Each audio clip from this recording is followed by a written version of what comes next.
Why Nietzsche would have respected Seneca and also condemned him. Seneca spent his life teaching men how to remain calm while the world burned, how to master fear instead of fleeing it, and how to stand upright even when fortune turned hostile. And yet the man who preached detachment lived at the very center of Roman power, surrounded by wealth, influence, and danger, serving as advisor to an emperor whose moods could mean life or death before sunrise. To understand Seneca, you must first understand the contradiction that defined his existence. He taught that wealth was indifferent, yet lived in palaces. He taught that power corrupted, yet stood beside it. He taught that fear was a choice, yet woke each day knowing that a single rumor could end him. At first, this contradiction seemed harmless, even admirable, because Seneca believed, perhaps sincerely, that philosophy was not about where you stood, but how you stood. He told himself that wisdom was most valuable when placed close to chaos, that guiding power was better than abandoning it, and that a philosopher who fled danger was merely protecting his own comfort.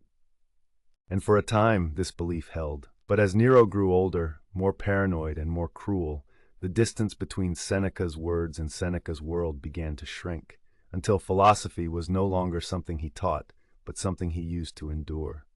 This is where Nietzsche would have leaned forward. Because Nietzsche did not judge philosophies by their beauty, but by what kind of human being they produced.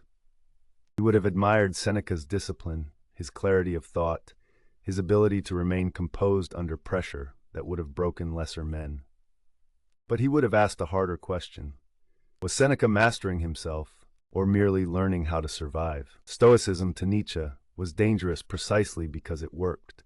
It taught men how to tolerate conditions that perhaps should not be tolerated, how to explain away injustice as fate, and how to turn endurance into a virtue when resistance would have been more honest. And Seneca, standing beside Nero, became the perfect example of this danger. Each time Nero ordered an execution, Seneca found reasons to remain silent. Each time cruelty escalated, Seneca retreated deeper into philosophy. Each time Rome decayed, he reminded himself that the world had always been broken. Nietzsche would not have called this wisdom. He would have called it self-deception disguised as serenity. Yet, this is where the story turns.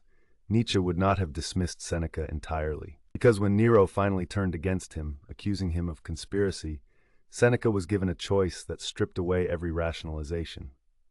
He could beg, he could plead loyalty, he could cling to life. Instead, Seneca chose death calmly, deliberately, and without protest, opening his veins and facing the end with the same composure he had spent decades preaching.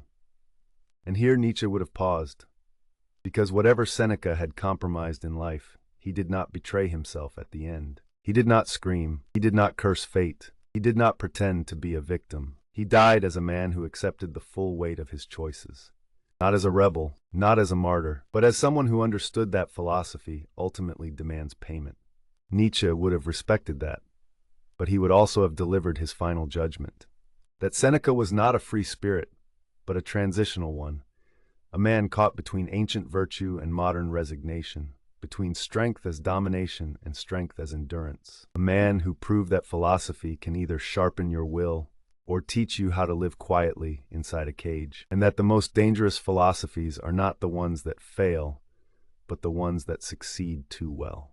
Because they allow intelligent men to survive worlds they should have challenged. And that, Nietzsche would say, is the true tragedy of Seneca.